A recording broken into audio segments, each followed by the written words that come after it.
안녕하십니까. 경희대학교 HK플러스 통합의료인문학연구단 HK 교수 조태구입니다.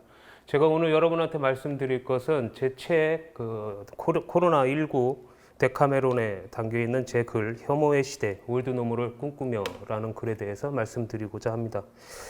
제가 코로나19와 관련해서 지금까지 쓴 글이 3편이 있는데요. 마스크를 쓴 사회, 그리고 혐오의 시대 올드노멀을 꿈꾸며, 그리고 코로나19와 혐오의 시대 올드노멀을 꿈꾸며, 이렇게 3편의 글이 있습니다.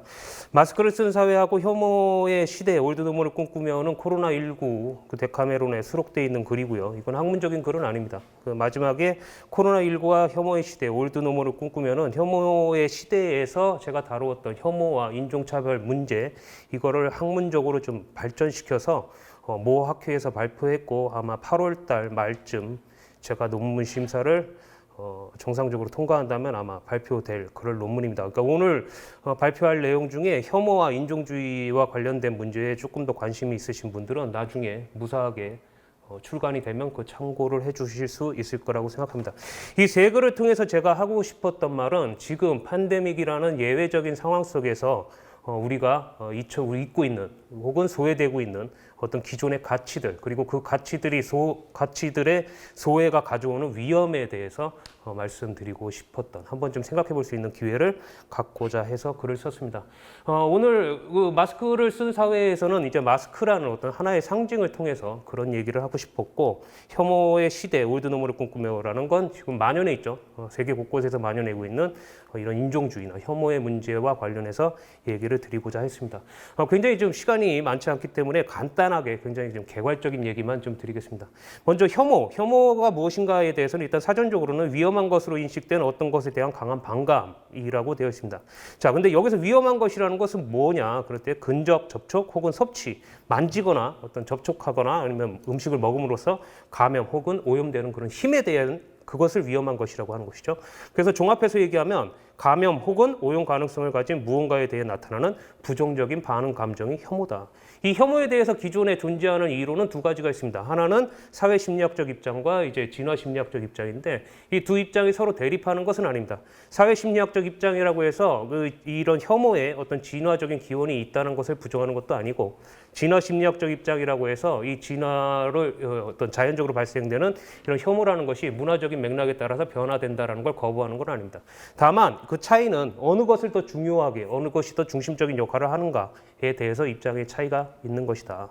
그래서 사회심리학적 관점에서는 아무리 이게 진화적인 그 기원을 갖고 있다고 하더라도 사회문화적인 맥락에 의해서 형성되는 것이라고 보는 반면, 이제 진화심리학적 관점에서는 사회문화적인 맥락으로 아무리 바뀐다고 하더라도 결국에 그 근본은 진화적인 기원이 있다, 자연적인 것이다 라고 보는 것이죠.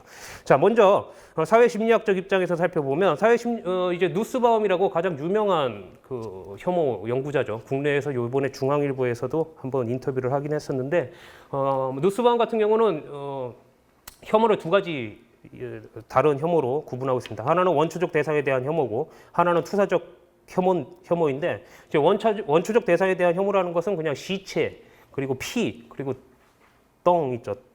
그런 원초적 대상에 대한 혐오고, 투사적 혐오는 이 원초적인 대상에 대한 혐오를 어떤 개인이나 어떤 사회의 특정 계층한테 투사하는 거예요. 그래서 원초적 대상에 대한 혐오는 나름대로 어느 정도 근거가 있습니다. 그 시체에 의해서 시체가 가지고 올 수 있는 우리한테 그 위험성이 있기 때문에.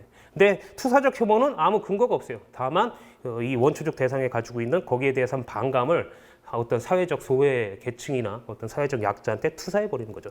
그래서 투사적 혐오는 하나의 비이성적인 망상에 불과하고, 그래서 누스바움은 혐오라는 것이 어떤 일부의 사람들이 주장하는 것처럼 공적 활동을 위한 지침이 될 수 없다. 어떤 법의 기준이 될 수도 없고, 어떤 법의 감형 요인도 될 수 없다라고 얘기하고 있어요.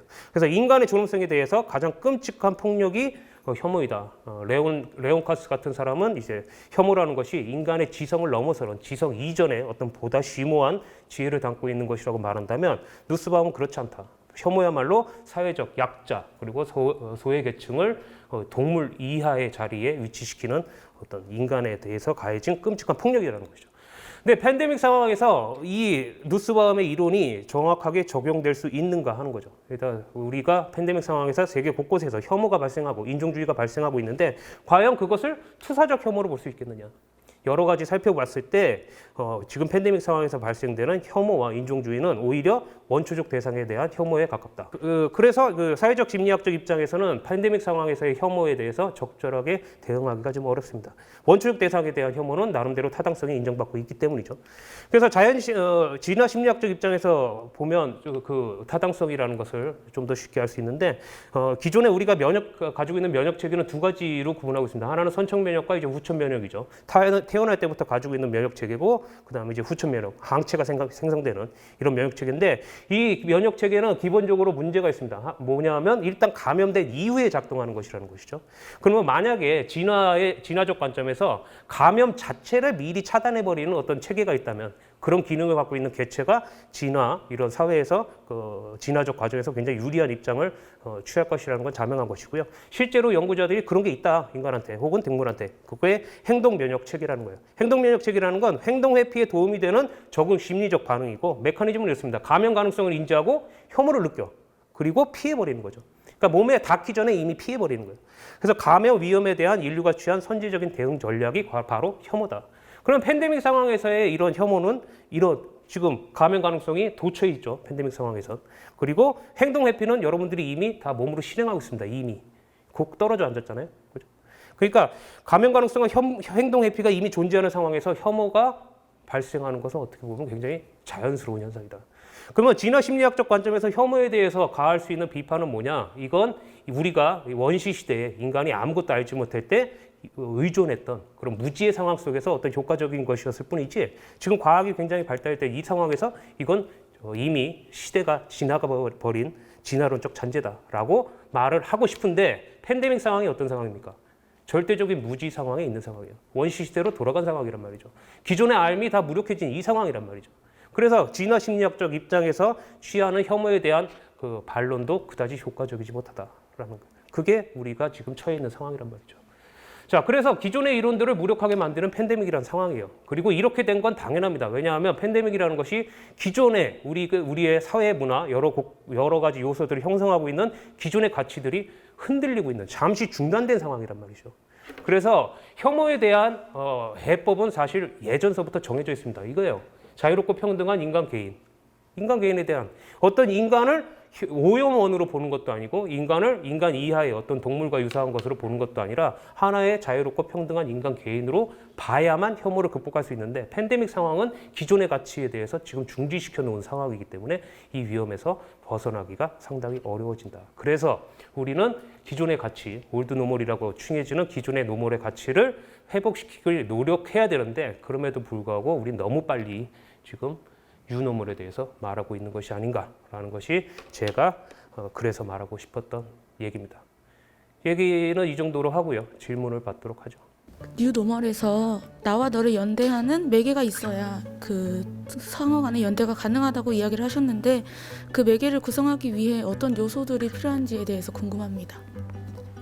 제가 책에서 유노멀에서 연대가 가능하다고 말한 것이 아니라 유노멀이라는 것이 아직 누구나 알 수 없기 때문에 어떤 유노멀을 위한 연대라는 것은 불가능하다라고 말을 했죠. 근데 연대라는 것이 그런데 유노멀을 위한 연대는 불가능하지만 우리 연대에 대해서 생각을 할 수 있어요. 어떤 관계가 형성되기 위해서 연대라는 것도 관계인데 관계가 형성하기 위해서는 일단 항이라는 것이 있어야 돼요. 그 항이라는 것이 자유롭고 평등한 인간 개인이죠. 연대라는 것은 연대를 추구한다라는 말 자체가 이미 올드 노멀의 가치에 받아들이고 있다라고.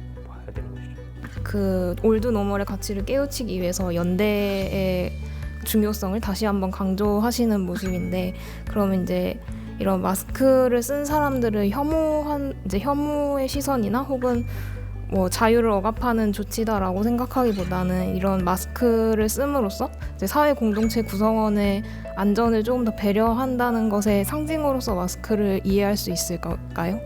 예, 부정한 적이 없고요. 그 마스크를 쓴 사회에서 제가 아마 마스크를 뭐라고 그랬냐면 공적 의미를 획득했다라고 얘기를 했거든요. 제 개인을 위한 것이 아니라 공적 의미를 획득한 것이고, 그래서 개인의 자유, 자신의 개인의 자유를 희생함으로써 안전을 보장하는 어떤 상징으로 쓰일 수 있지 않느냐. 분명히 쓰일 수 있는데, 다만 문제는 그 상징이 가지고 있는 위험성입니다.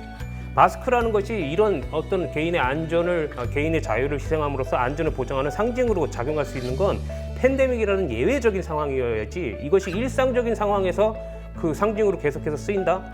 어떤 인간 개인이 자신의 안전을 보장하기 위해서 자유를 희생해야 되는 상황이 일상적인 상황이라면 그건 공포사회죠, 사실상. 그리고 이 상징이 일상의 상징으로 정착했을 때 이 상징은 점점 넓어져요. 한국 사회는 어디까지 갔습니까? 전자팔찌까지 갔어요. 그렇죠? 전자팔찌에 대해서 맨 처음에 얘기됐을 때 모든 자가격리자한테 채우는 것이 처음 정책이었어요. 그거에 대한 국민 여론조사가 80%가 찬성했습니다. 그러면 이 전자팔찌도 사회 안전을 위해서 개인의 자유를 희생하는 상징으로 쓰일 수 있을까요? 이런 것들. 그 위험성에 대해서 말하고 싶었던 거예요. 마지막 질문 받을까요? 저는 이제 그 코로나19가 이제 점점 저희한테 이제 익숙하게 다가오기 시작하면서 이제 이미 뉴노멀을 향해 가고 있다고 생각을 했습니다. 그런데 이제 책을 쓰신 지도 이제 시간이 조금 지났는데 지금도 이제 뉴노멀을 위한 연대에 대한 의견이 같은 의견인지 한번 다시 여쭤보고 싶습니다. 그러니까 가장 지금 경계해야 될 것이 지금 이 예외적인 상황이 익숙해지면 안 돼요. 우리는 이 예외적인 상황이라는 걸 잊으면 안 됩니다.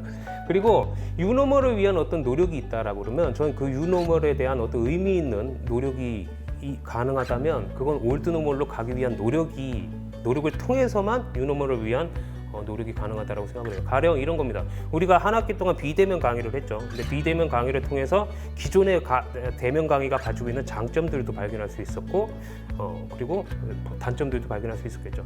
이 결과, 예외적인 상황에서 우리가 체득했던 이 경험 결과를 가지고 다시 돌아와서 대면 강의를 좀 더 나은 것으로 만들었을 때, 그때서야 진정한 유노멀이라는 것이 가능한 것이지, 지금 예외적인 상황으로 이 비대면 강의를 일상적인 강의의 형식으로 대체해버리는 것, 이건 진정한 유노멀이라고 말할 수 없겠다. 유노멀이라는 것이 어떤 의미를 갖기 위해선 오직 올드노멀로 돌아가서 올드노멀을 개선시키는 방향이어야만 의미를 가질 수 있겠다라는 생각이 듭니다.